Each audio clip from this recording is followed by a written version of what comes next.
Donc nous avons besoin surtout de les guider, surtout de les rassurer, parce que en fait, ça évolue tellement très vite, la technologie évolue très vite, et particulièrement dans le domaine de l'intelligence artificielle.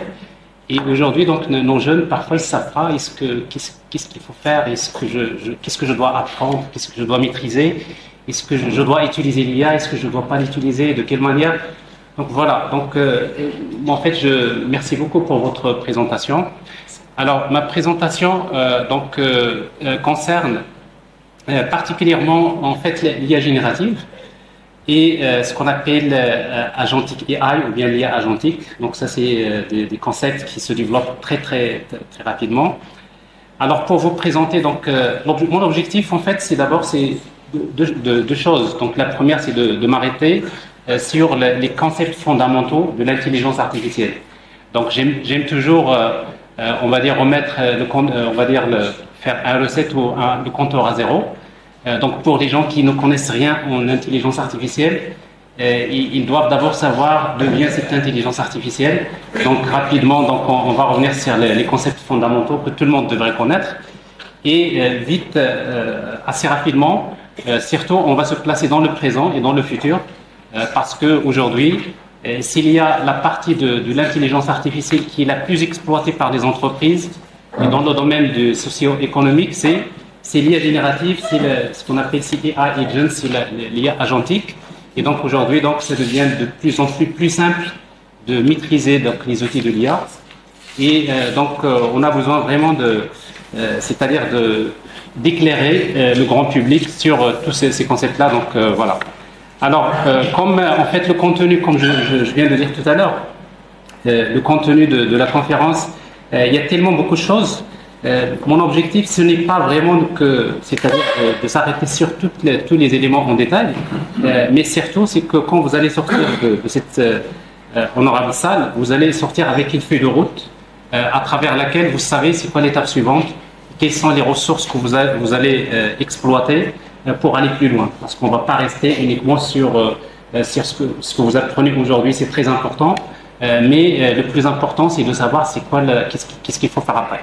Donc, c'est la raison pour laquelle donc, je vous invite, en fait, donc si vous voulez, déjà le support, vous allez le trouver donc, là, il y a le lien dans lequel vous allez trouver ce support, donc c'est quasiment, donc vous avez un QR code, donc ça vous ramène vers un repository GitHub dans lequel vous allez trouver le support.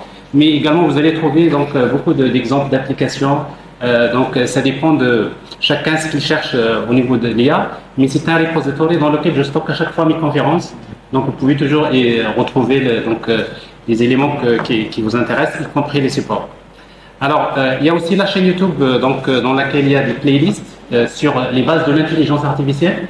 Je vous recommande vivement pour les gens qui ne savent pas. Qui n'ont pas encore maîtrisé les fondamentaux de l'IA. Donc, je vous recommande voilà, il y a des playlists, donc il y a des liens que je vais vous laisser après. Alors, donc, tout ça, c'est en termes de ressources. Donc, il y a des ressources, il y a des points sur lesquels vous allez trouver des vidéos, il y a des détails, il y a plein de choses. Alors, comme je disais, aujourd'hui, l'objectif, ce n'est pas de rester dans le passé, et c'est-à-dire un peu remonter dans le passé pour voir ce qui s'est passé réellement au niveau de l'évolution de l'intelligence artificielle. Ce qui nous intéresse, c'est plutôt de nous concentrer sur l'IA générative et sur ce qu'on appelle l'IA agentique. Mais ce slide, il est très important. Donc, c'est une remise à zéro pour les gens qui ne connaissent rien à l'intelligence artificielle. Ce slide-là, il dresse, c'est-à-dire les fondamentaux de l'intelligence artificielle. Donc, je vais rapidement présenter, on va dire, ces concepts de base. Alors, d'abord, la question que tout le monde, pour laquelle tout le monde cherche une réponse. Donc, l'intelligence artificielle, d'abord, c'est une grande discipline qui a cherché depuis très longtemps, depuis même les années 50. Les scientifiques ont cherché à doter les systèmes informatiques, c'est-à-dire les ordinateurs, de capacités intellectuelles qui sont semblables à celles des êtres humains. On essayait d'imiter le cerveau humain, comment c'est l'être humain. Et également, on essayait donc d'imiter les animaux. Parce qu'en fait, les animaux, vous savez, dans le domaine de l'intelligence, il y a en fait deux choses. Ce qu'on appelle l'intelligence individuelle Et on sait très bien que le cerveau humain, subhanallah al-azim, en fait, le cerveau humain, c'est ce qui est de plus intelligent aujourd'hui, en tout cas. Ce qui fait que les scientifiques, ils ont essayé de s'intéresser à l'intelligence individuelle humaine et après traduire ça dans ce qu'on appelle des algorithmes. Mais aussi, il y a une autre partie qui est très importante, c'est ce qu'on appelle l'intelligence collective. Alors, l'intelligence collective, c'est le fait de dire finalement, c'est que avec l'intelligence artificielle individuelle, on va créer ce qu'on appelle des agents, on va créer une application qui se trouve dans une machine quelque part, et on va l'entraîner à faire des prédictions dans un domaine quelconque, mais en réalité, pour résoudre des problèmes complexes, parfois un seul agent n'est pas suffisant pour résoudre des problèmes complexes, exactement comme les êtres humains. Les êtres humains, chacun a son intelligence individuelle, mais en réalité, nous, on travaille en collectif. Il y a l'intelligence collective. Donc effectivement, dans l'IA également, avec la notion, quand on entend AI agent, les agents, donc forcément, on est dans cette optique, c'est-à-dire exploiter l'intelligence individuelle, également exploiter l'intelligence collective. Alors, il faut savoir également c'est que l'intelligence artificielle, c'est une grande discipline dans laquelle il y a une partie de l'intelligence artificielle qui est très ancienne, qui s'appelle l'IA symbolique. C'est une façon un petit peu d'entraîner des algorithmes d'intelligence artificielle qui représentent aujourd'hui moins de 5% des applications de l'IA. C'est un domaine qui n'a pas très bien décollé. C'est-à-dire, les scientifiques ont travaillé dans ça depuis très longtemps, mais on va dire, c'est-à-dire jusqu'à présent, ce n'est pas ce qui est vraiment exploité dans le domaine de l'intelligence artificielle. Mais par contre, la partie la plus exploitée aujourd'hui dans le domaine de l'intelligence artificielle, c'est machine learning, c'est l'apprentissage automatique. Donc, ce qui représente plus de 95% des applications d'aujourd'hui. Donc, quand vous dites l'IA, en réalité, c'est une grande discipline, mais aujourd'hui, ce qui est le plus important, c'est l'apprentissage automatique. C'est là où on va créer donc les applications. Alors maintenant, il faut juste également savoir une chose, c'est que dans le domaine de l'apprentissage automatique, c'est-à-dire de machine learning, il existe deux façons pour entraîner les modèles, pour entraîner les intelligences artificielles. Il y a des modèles qui sont pilotés par les données et les modèles pilotés par l'expérience. Alors, ça veut dire quoi les modèles pilotés par les données? C'est-à-dire pour entraîner des modèles de l'IA, nous avons besoin de ce qu'on appelle les datasets, la data. Donc on va prendre un dataset qui contient un ensemble on va dire de questions-réponses qu'on connaît déjà, qui sont générées généralement par les experts. Et à partir de ces données-là, il existe plusieurs algorithmes qu'on utilise pour entraîner ces modèles. Et donc, quand vous obtenez un modèle, une fois que vous l'avez entraîné, eh bien, il peut faire des prédictions sur des données qu'il n'a jamais vues. C'est-à-dire, il a appris cette intelligence-là qui lui permet de faire ce qu'on appelle des prédictions. Alors, quand on entraîne des modèles basés sur des données, on dit tout simplement le modèle il est piloté par les données. Et dans ce domaine, en fait, il y a trois catégories des algorithmes d'apprentissage. Il y a ce qu'on appelle l'apprentissage supervisé, l'apprentissage non supervisé et l'apprentissage auto-supervisé. Alors, il faut également comprendre ces trois éléments parce que c'est des éléments fondamentaux. Alors, dans l'apprentissage supervisé, nous avons besoin de ce qu'on appelle d'un dataset étiqueté, d'un dataset pour lequel on connaît les inputs et les outputs. C'est comme si vous dites, j'ai besoin d'un dataset dans lequel j'ai un ensemble de questions-réponses. Questions-réponses. Encore un dataset dans lequel j'ai un ensemble d'exercices avec solutions. C'est-à-dire, nous avons besoin des experts pour construire donc ce dataset qui est étiqueté. Et quand on a un dataset pour lequel on a les inputs et les outputs, eh bien, il existe plusieurs modèles d'intelligence artificielle, de machine learning, logistic regression, decision tree, random forest. Vous voyez donc ici, SVM, KNN. Il y a pas mal de modèles qu'on peut utiliser pour généralement pour entraîner, pour créer un modèle. C'est des algorithmes, bien sûr, qu'on utilise pour entraîner. Ok? Alors, l'apprentissage supervisé, je donne toujours des exemples parce que c'est plus simple. C'est comme si, par exemple, au lieu de vous faire un cours sur, par exemple, le particulier, ben, je vais vous donner quelques exercices avec solution. Je vous donne 5 exercices avec solution, et à partir des 5 exercices avec solution, vous allez apprendre vous-même comment résoudre d'autres types d'exercices. Ça, c'est de l'apprentissage supervisé. Okay? Alors, donc, dans le domaine de l'apprentissage supervisé, il y a 2 types de problèmes. Il y a ce qu'on appelle le problème de régression et le problème de classification. La même chose, il faut faire la différence entre ces deux types de modèles. Alors, quand est-ce qu'on parle d'un modèle de régression? Quand on prédit une valeur continue, c'est-à-dire on prédit une valeur quantitative. Par exemple, je voudrais prédire le prix d'un appartement. Prédire le prix d'un appartement en fonction de la superficie et du quartier. Donc avec Exima, c'est de la régression. Pourquoi? Parce que qu'est-ce que je vais prédire? C'est le prix. Et le prix, c'est une valeur qui varie entre, je ne sais pas, c'est-à-dire c'est une valeur continue, n'est-ce pas? Donc c'est une valeur quantitative. Et quand on veut prédire, par exemple, le nombre de jours qu'un malade va rester plutôt dans une clinique médicale, ça c'est de la régression. C'est-à-dire qu'on prédit une valeur qui est continue. Mais par contre, quand la classification, c'est qu'on prédit une sortie catégorique. C'est-à-dire quoi? Par exemple, je voudrais prédire, est-ce que, par exemple, une transaction financière, est-ce qu'elle est frauduleuse ou non? Frauduleuse ou non?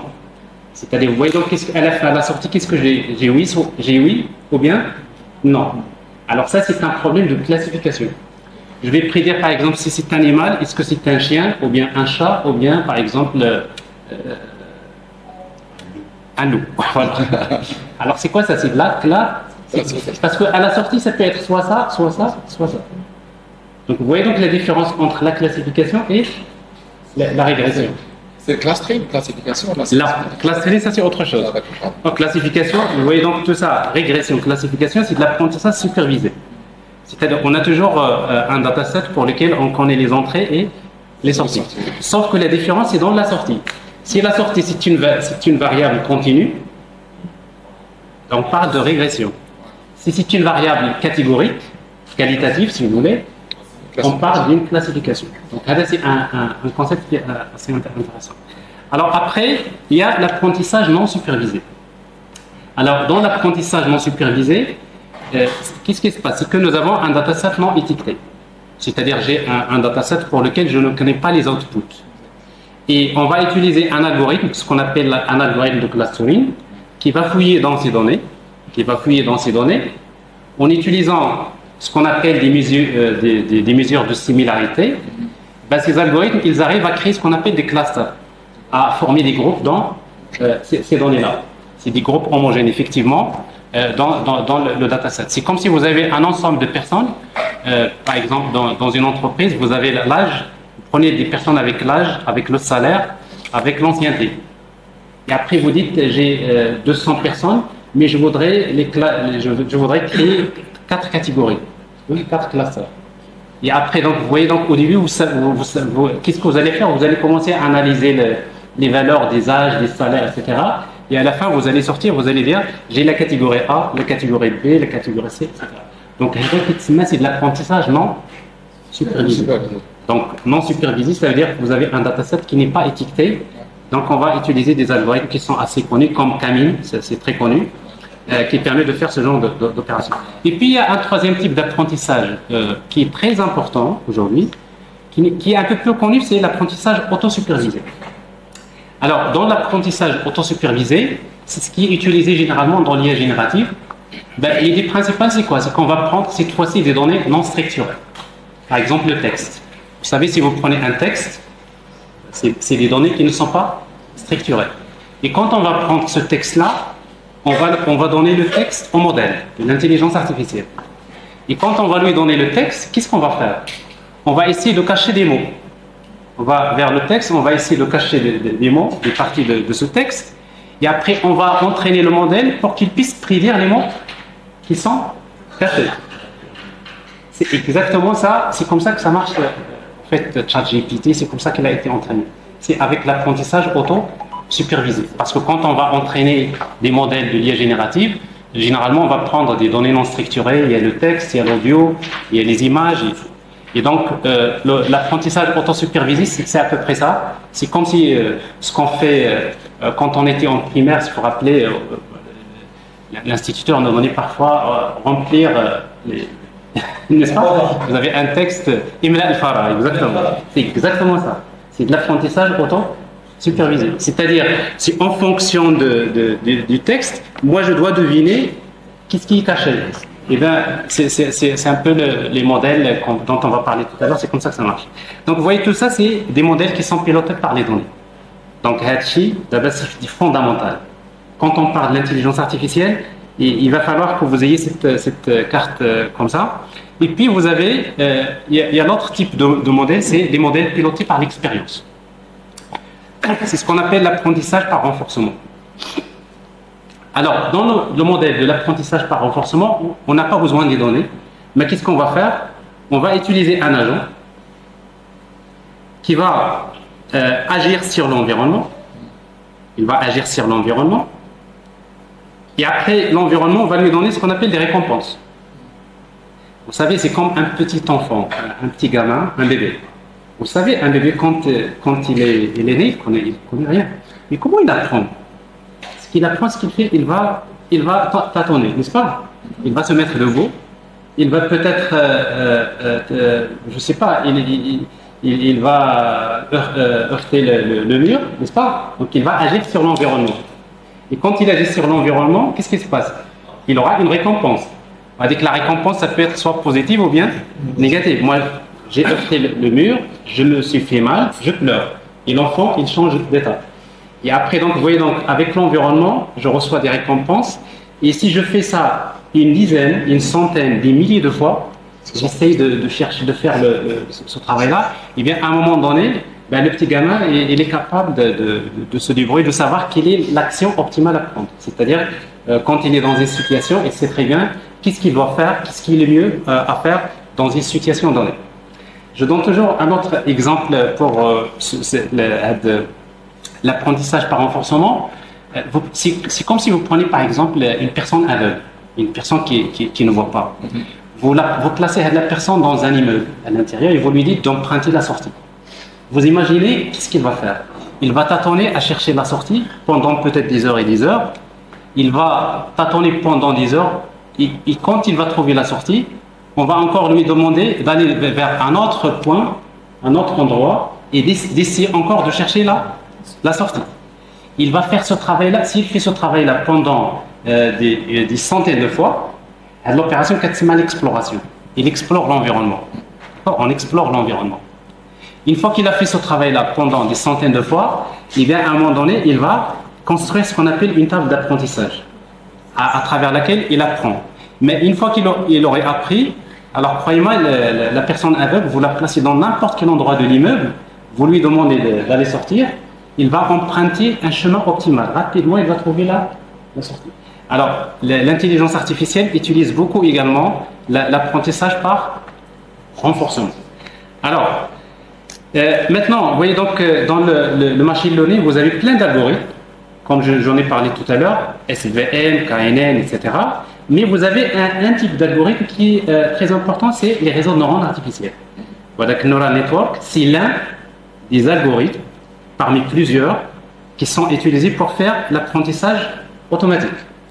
Alors, les réseaux de neurones artificiels, c'est un type d'algorithme qui va imiter les neurones biologiques, c'est-à-dire le cerveau humain. Et il se trouve aujourd'hui, c'est les algorithmes les plus utilisés dans l'intelligence artificielle. Et donc, maintenant, dans le domaine, c'est-à-dire en utilisant les réseaux de neurones, et quand vous avez des problèmes dans lesquels vous allez manipuler des grandes quantités de données, comme les images, comme les vidéos, alors généralement, les modèles de machine learning classiques ne sont pas capables de donner des bons résultats. Donc, dans ce cas-là, nous aurons besoin forcément d'utiliser des réseaux de neurones artificiels, plutôt des modèles comme les réseaux de neurones artificiels. Et dans ce cas-là, vous êtes dans ce qu'on appelle deep learning. Alors, deep learning, c'est quoi? C'est une partie de machine learning, et dans laquelle, forcément, on utilise les réseaux de neurones artificiels Et dans ce domaine, on va généralement s'intéresser à des types de données comme par exemple l'image, comme le son, comme la vidéo, parce que vous savez, une image, si je vous donne une image de 1 mégapixel, ça veut dire que c'est une image dans laquelle vous avez 1 million de pixels. Ça veut dire quoi? Ça veut dire que si vous donnez une image à un modèle d'intelligence artificielle, c'est comme si vous lui donnez combien de variables en entrée. Vous lui donnez 1 million de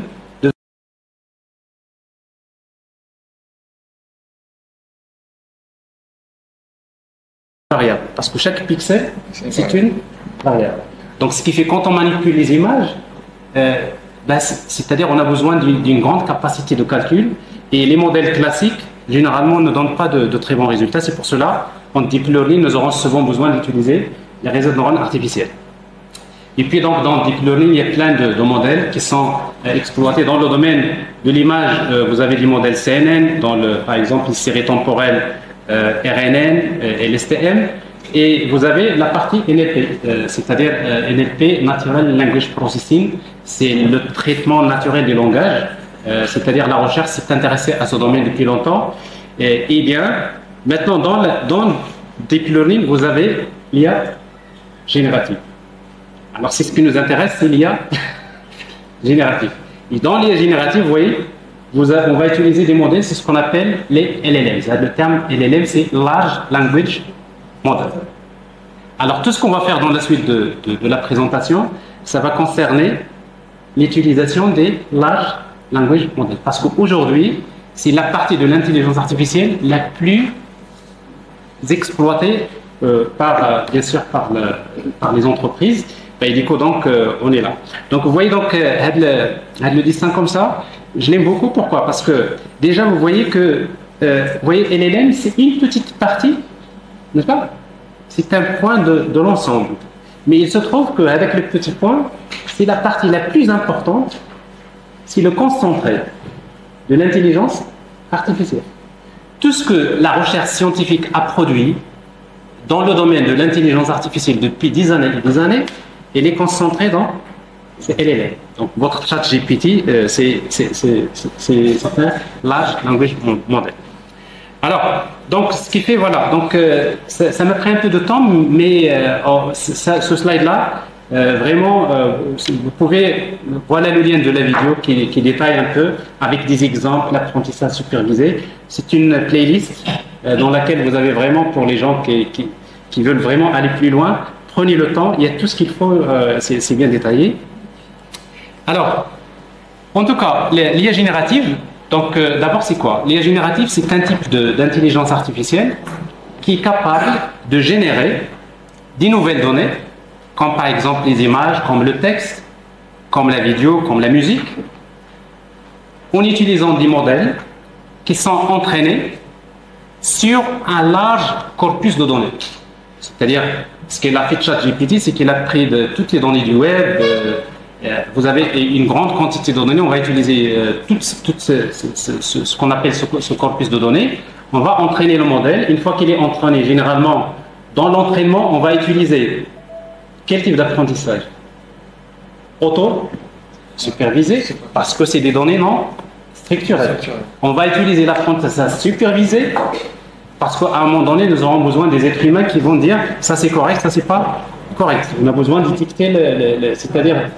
Et après, il y a de l'apprentissage par renforcement. C'est-à-dire, ChatGPT utilise tous les modèles pour construire c'est-à-dire cet élément.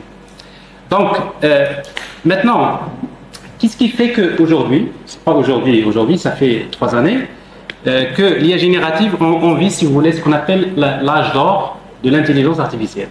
Il y a 3 choses qui sont fondamentales. D'abord, la première, c'est la puissance des modèles. C'est-à-dire, dans le domaine des modèles, en 2017, il y a des auteurs chez Google ont publié un article. Que vous voyez là, ici, qui s'appelle Attention is all you need. Alors, ça c'est on va dire la vague de l'intelligence artificielle, ou le tsunami, comme vous voulez l'appeler, ça a commencé à partir de là. Alors, Donc ici, vous voyez l'article, vous avez le lien, vous pouvez le consulter. Donc ça, c'est un article qui a été publié dans lequel on montre tout simplement, on introduit ce qu'on appelle un mécanisme d'attention ou ce qu'on appelle self-attention. Et en résumé, c'est de simple calcul matriciel. C'est-à-dire, ce mécanisme d'attention, c'est un simple calcul matriciel qui fait que finalement, on a trouvé une façon plus simple. On a trouvé une façon plus simple pour comprendre le texte, comprendre le langage. Donc, bien sûr, bon, si vous êtes des spécialistes dans l'IA et si vous faites des publications scientifiques, ça fait partie de l'état de l'art, etc. Mais juste pour nous, ce qui nous intéresse, c'est que à travers cet article, il y a un nouveau type d'algorithme qui a été créé qu'on appelle les transformers. Les transformers, c'est le terme. Les transformers sont créés à base de cet article. Et vite fait, avant les transformers, en fait, en 2014, l'IA générative, ça commençait avec des modèles, ce qu'on appelle les GANs. Alors, les GANs, vous avez un site, ici, j'ai le lien, This person does not exist. Ouais, regardez.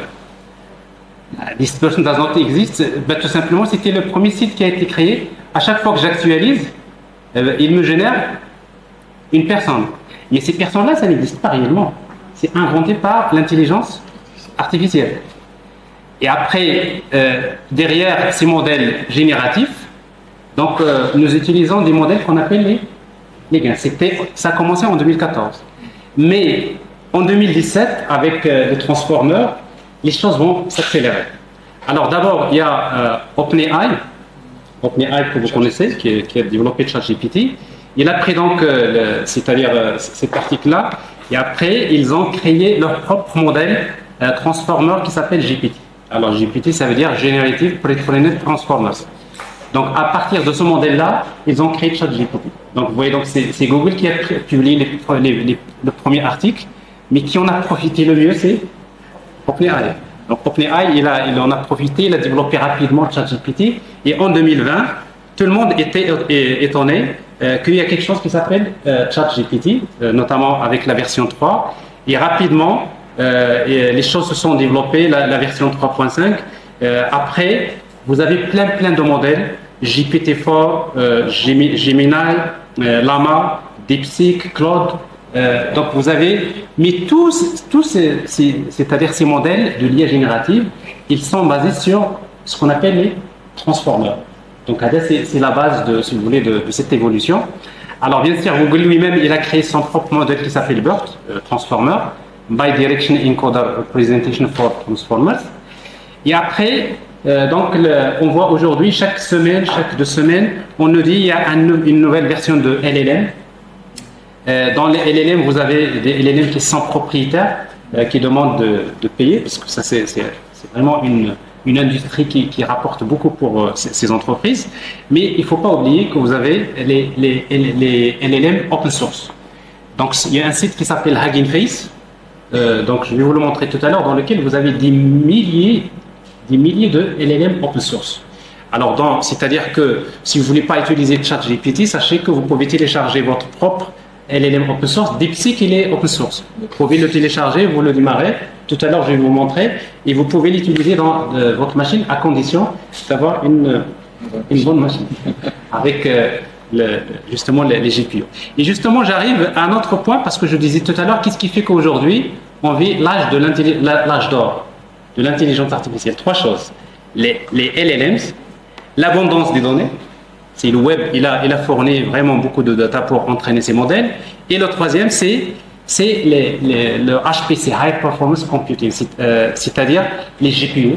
Alors vous savez, aujourd'hui, les gens qui font de l'intelligence artificielle, ils cherchent toujours à acheter des cartes graphiques. Nvidia, c'est aujourd'hui, on va dire, c'est l'entreprise qui a créé des richesses incroyables grâce bien sûr à ces cartes. Et bien tout simplement avec les GPU, c'est quoi? C'est des cartes graphiques dans lesquelles on trouve des milliers de petits microprocesseurs. Si vous achetez aujourd'hui, quelqu'un qui veut acheter un PC gamer pour jouer des jeux, ben vous avez des cartes graphiques dans lesquelles vous avez des milliers de petits microprocesseurs. Et donc vous savez que l'intelligence artificielle, tous les algorithmes font du calcul matriciel, c'est de l'algèbre linéaire. Et donc, pour faire le calcul matriciel, pour accélérer les calculs, nous avons besoin de faire ce qu'on appelle le calcul parallèle. Et pour faire du calcul parallèle, vous avez besoin de beaucoup de microprocesseurs. Et justement, c'est ces GPU-là qui accélèrent, c'est-à-dire les calculs. Ben, c'est ce qui fait les GPU, les TPU, le cloud computing, c'est ce qui font que les choses se sont développées. Alors, maintenant, maintenant, on sait déjà sur l'écosystème, nous avons les LLMs qui sont là. Alors maintenant, comment profiter, comment tirer profit de l'intelligence artificielle? Alors forcément, il y a une discipline que vous devrez absolument apprendre, c'est ce qu'on appelle l'ingénierie du prompt. C'est prompt engineer.